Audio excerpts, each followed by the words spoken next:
We always love it when Matt Lee, our good buddy, drops by here to talk about real estate issues. And today we had some tips from Matt regarding not just homeowners looking to put their home on the market soon, but just homeowners in general for this time of year. How you doing, sir? I'm great. How are you? Good.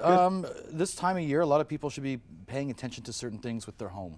Yeah, so this is something, like you said, not only for people that are looking at listing, but just keeping the maintenance up.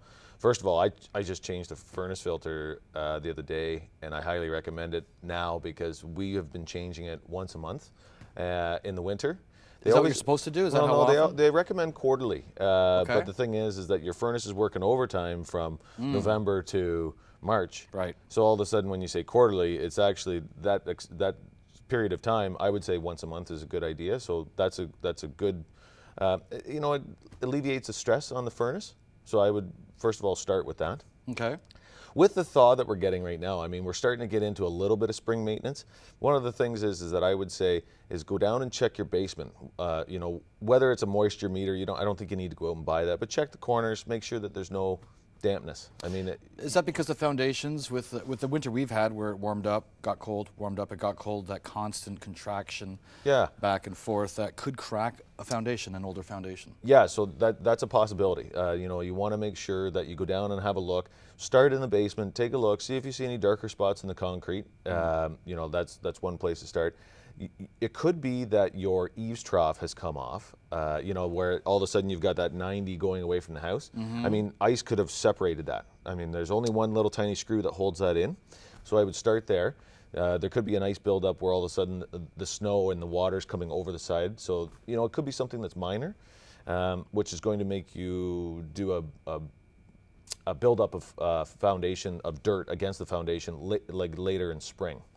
But cracks, because the snow is starting to go away, I would go outside, walk around the house, take a look at there's any new cracks. I mean, anybody that's outside, they're doing gardening, they're cutting their grass, they know their home pretty well. Yeah. I would say go out, have a look around, see if you see any new cracks. And then, mark them, take a note, get ready for spring so you can have a concrete guy out. Because basically what they'll do is they'll do a V-joint, and carve that out and reparge it, or they'll do an epoxy fill. So you want to make sure that you kind of do that maintenance now so that it doesn't get worse down the road. Because right now it could cost you, somewhere between $100 and $500. Down the road, it could cost you thousands. I know with the flat roof, depending on the type of roofing it is, once you have snow sitting on it and then that thaw happens, the snow can sometimes work its way under the tiles, and that could cause a leak. Even with a regular shingled roof, to tell you the truth, if you had a new roof that was put on in November and December, well, usually October, November of the past year, and maybe the tar didn't set yet because it wasn't hot enough for it to seal the lines. We've seen it where brand new houses, all of a sudden they have a leak because it's actually water's working up and it's working back underneath the shingles. I mean, you've got this section where it's actually ice is built up and it's kind of separating the shingle. Oh, interesting. So it actually builds it back up and works backwards. So you will get sometimes a drip that comes in the house. And that's another thing. If you have a two-story, maybe you want to have somebody come in and go up on the roof and take a look around. If you have a bungalow, I mean, just take a set of binoculars, look around. I mean, I had some clients that I called. Not to have their neighbors, that'd be creepy. Yeah. Cops will be showing up at your door. Yeah, well, I mean, I had some clients the other day that I drove by the house, and I said, we had that windstorm in December, and it was pretty bad. And because of how cold it was, the shingles were brittle. And I noticed that there was 2 shingles missing, so I called them and I said, hey, you know what?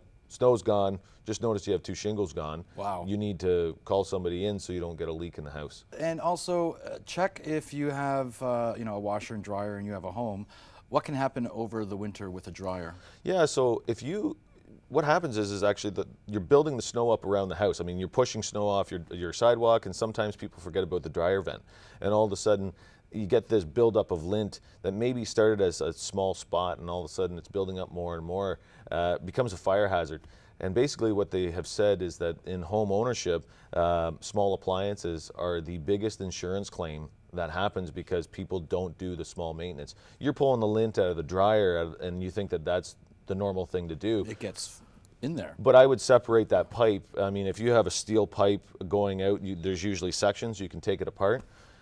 If you still have a plastic vent, I would replace it, get rid of it, and get a steel flex vent because they're not what you need right now.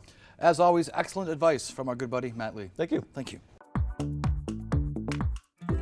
Real estate tips brought to you by Matt Lee of Royal LePage.